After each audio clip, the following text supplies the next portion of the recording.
Well, I know that your Nordic APIs experience would not be complete without finally getting to find out what the heck a full spectrum API is.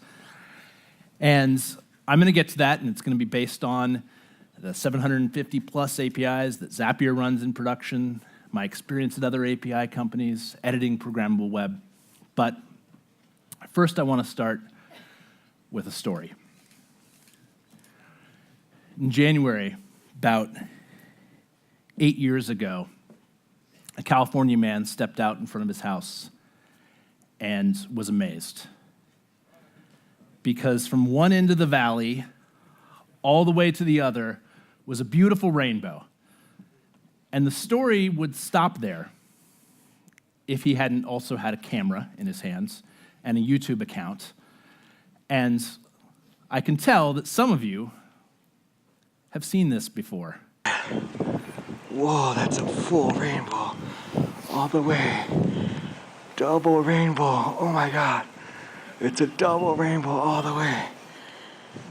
Whoa, that's so intense. Whoa, man. Wow. Whoa. Whoa. Whoa! Oh my God! Oh my God! Oh my God! Woo! Has anyone ever reacted to an API like that? I've definitely screamed at some APIs, not with the same excitement that he did there. But I'm going to suggest that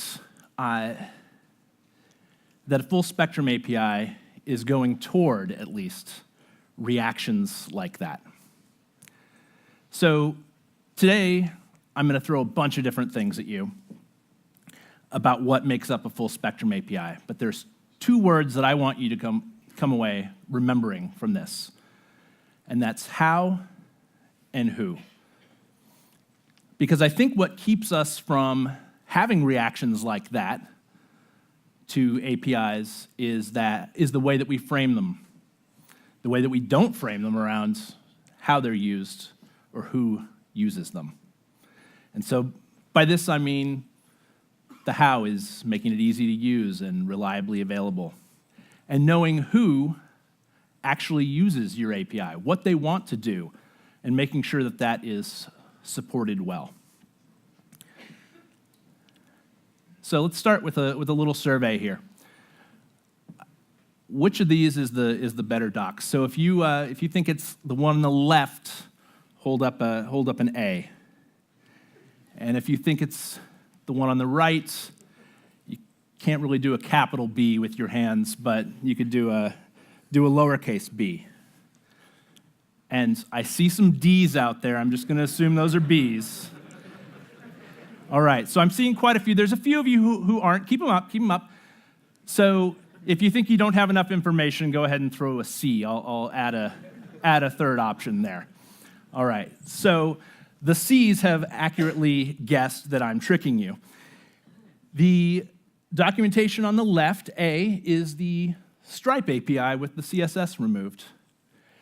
And the documentation on the right, the B, is the demo account for Slate. It's the Kitten API, not particularly useful, personal opinion.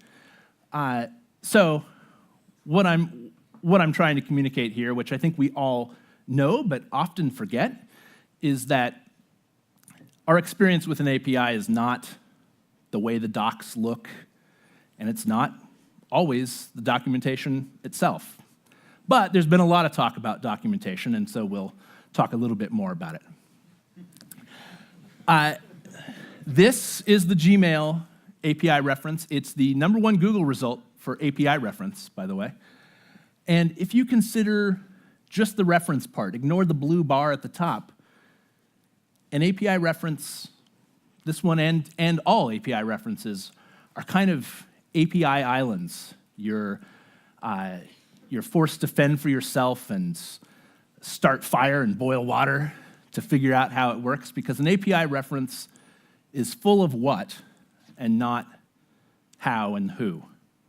But that blue bar at the top, when you start getting to the guides and the samples, that's where you get into the hows and the whos and have the opportunity for that. So the first element of a full spectrum API is simple. Now, you're probably saying, my API is not simple, it's complex, it sits in front of a machine learning algorithm that works off of terabytes of data. And that may be true. So what your API does doesn't have to be simple, but how you communicate about it, and especially how you get someone started, should be. And I think Heroku is a great place to look for this. Heroku, not necessarily an API, but certainly a developer-focused company.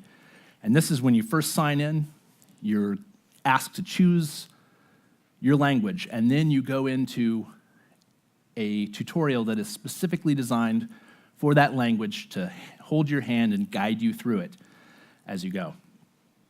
So for APIs, one of the things that makes that first experience difficult is authentication. And some of the best APIs lower the barrier for authentication for that first experience. Stripe famously puts access tokens in the documentation so you can copy and paste and run the code right there. GitHub's Getting Started guide has several unauthenticated calls before you get to the authentication. So you get to have some wins before you get to that. So it's okay if you don't have a perfect getting started situation, or maybe you don't have one at all. But something like this, of course, has never happened. No one makes bad docs on purpose, right? It's all what you have now, it can be better tomorrow.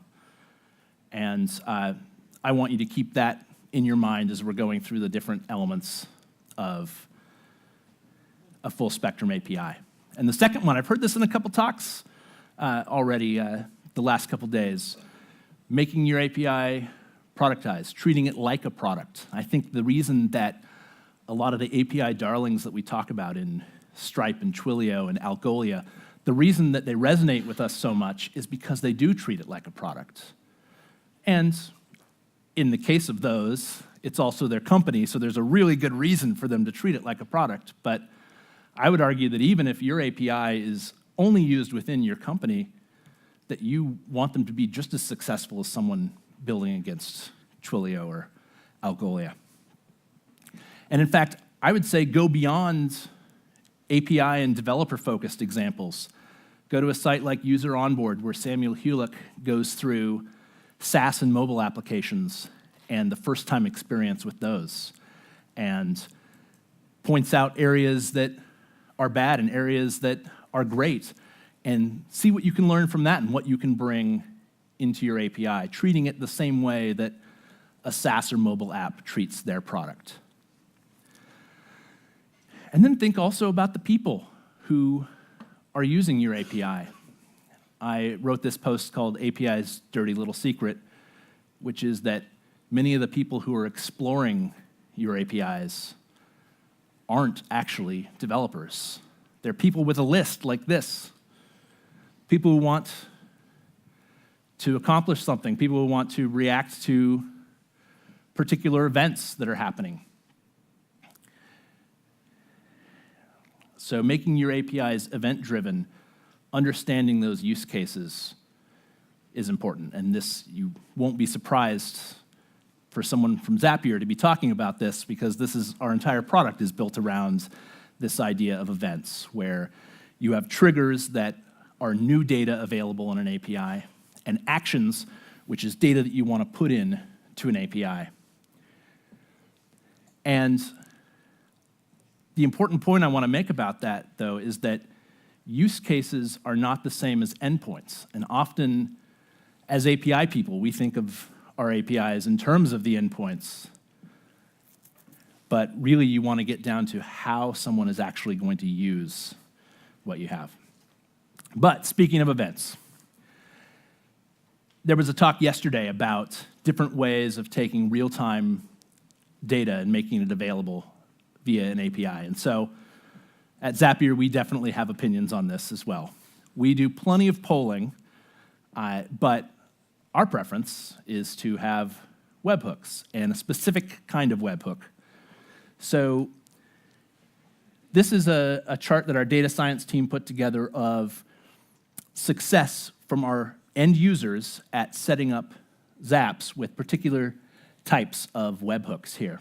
And that one at the bottom, the least successful, is what we call a static webhook, which means that the user has to copy and paste a URL, go to a different site to set it up. We've all done this. Developers, we're okay with that.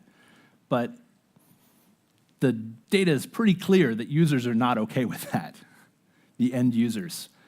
And so our opinions on types of webhooks are not actually based on technical data as much as what our users have actually told us. And that is another element of a full spectrum API, is to be customer focused. And this is the part where I get to talk about the Netflix API. And those of you who've been to API conferences over the last few years or have paid attention probably know the story of the Netflix API. Had a public API that they killed off and instead are focused on this internal API that drives their set-top boxes and streaming, and disappointed a lot of developers in the process. But that's not actually the part of Netflix that I'm going to talk about. Who here has a Netflix account? Whoa, a lot of hands. That's good. So I was planning on giving away Netflix accounts like Oprah giving away cars. So those of you who didn't have your hand up, consider you now have a Netflix account for the next 2 minutes. All right, so take your remote in your hands.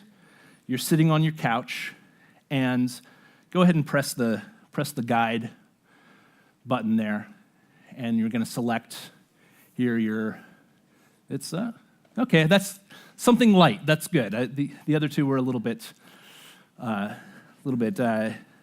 dark maybe for an event like this.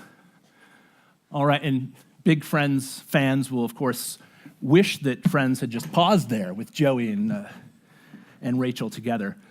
So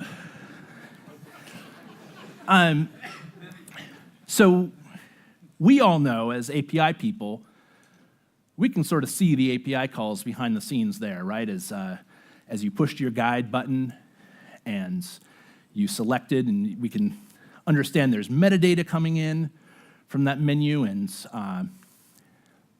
the images, right, are coming through, and those are all API calls. So the question is, for this private API, who's the user of that API? Well, it's definitely an internal developer at Netflix, but I would argue it's also you, and it's me.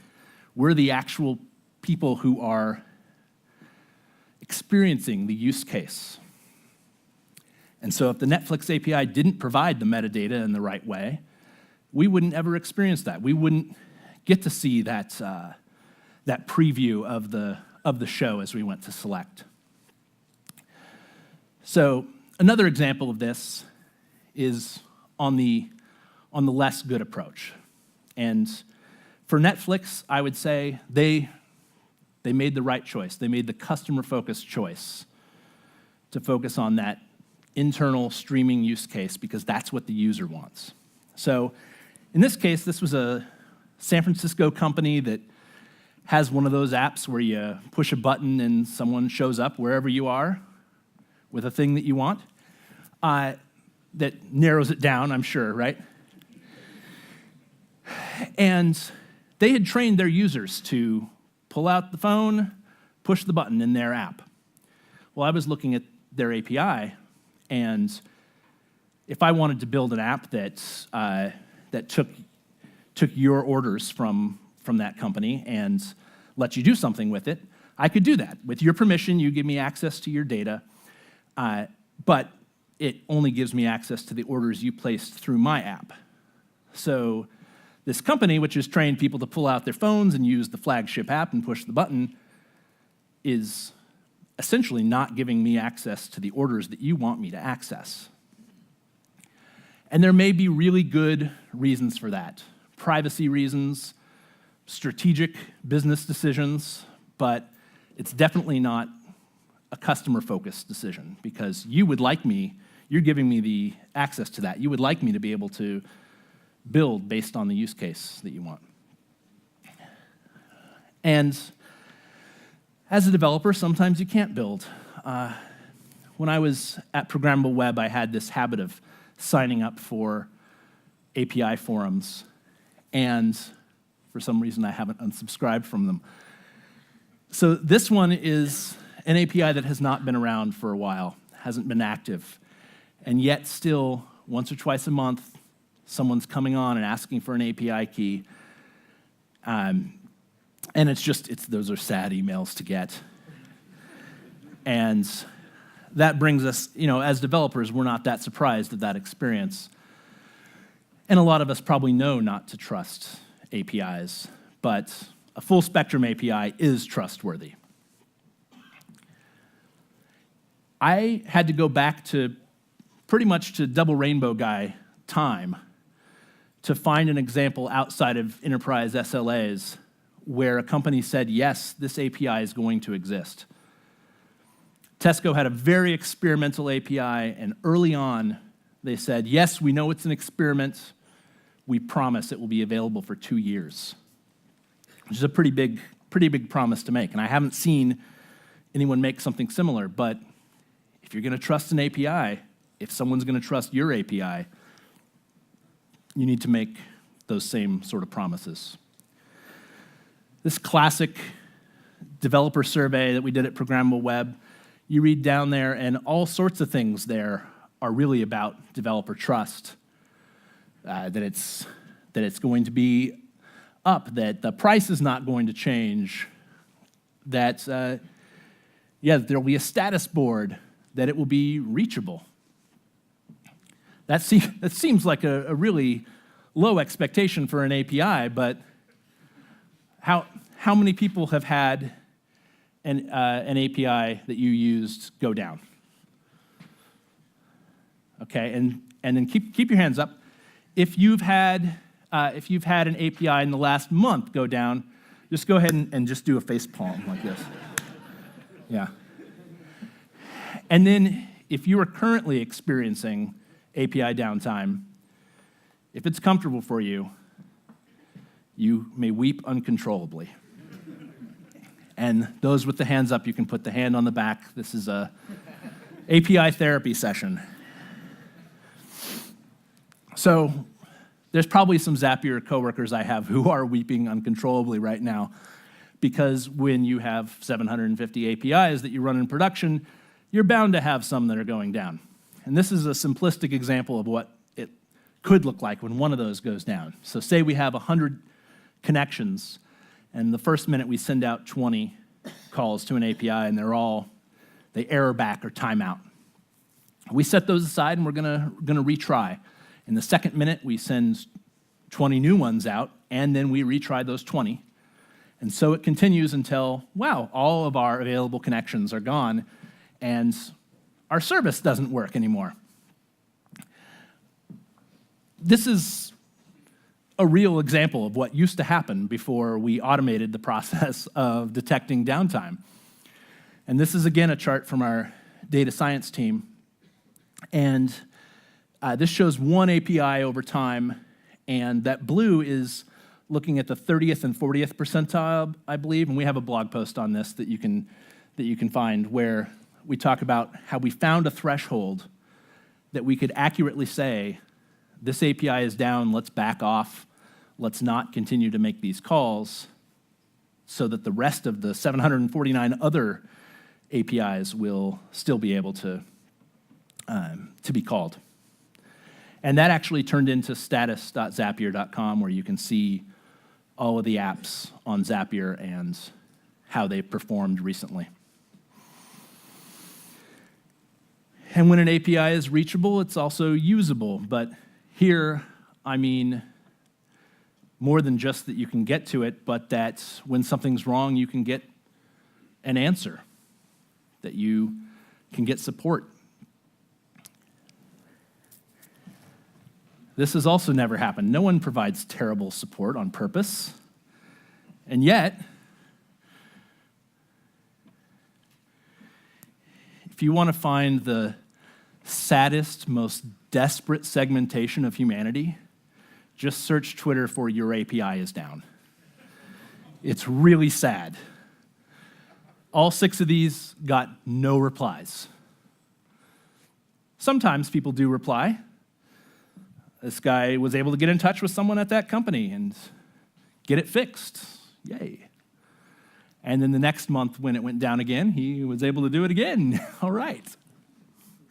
So you don't have to provide support via Twitter, but make it clear where you do provide support. And make it easy to be able to reach out. And sometimes you can't avoid downtime. So proactively communicate that to your consumers. Again, whether it's internal or external, you're still going to have this communication that needs to happen. And perhaps do that with API headers, as we suggested in this post about planned downtime. And those were based on one of our engineers, Ben Peter, had suggested and had some API providers who have used these headers for announcing deprecations. And you would think that deprecations, that's a bad thing. But to me, I think it's a sign of the last element of a full spectrum API, which is that the API is maintained.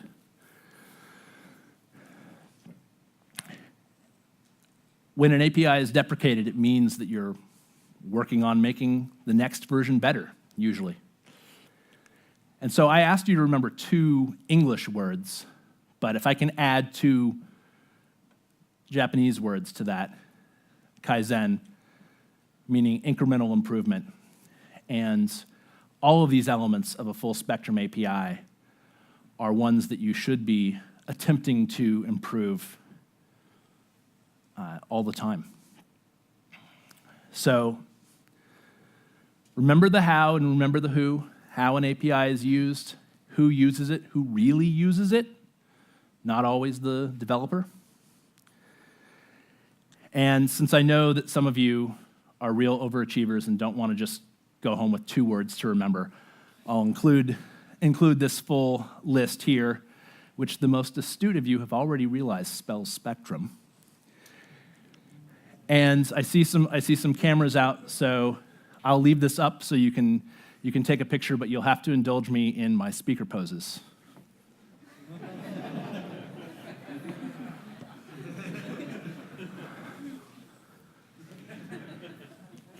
So I don't expect you all to go and remember all of these and implement all of these immediately, but choose 1 or 2. 1 or 2 that you know you could make some impact on immediately, this week, next week, when you get back to work. And you're the ones who've been at an API conference for 2 or 3 days. You've been thinking of this. You have all of these thoughts in mind. You are the ones to bring this back to your organization, to bring this change, to choose a few of these and incrementally improve them so that you can get reactions like that. Oh, wow! Woo! Yeah! Thank you.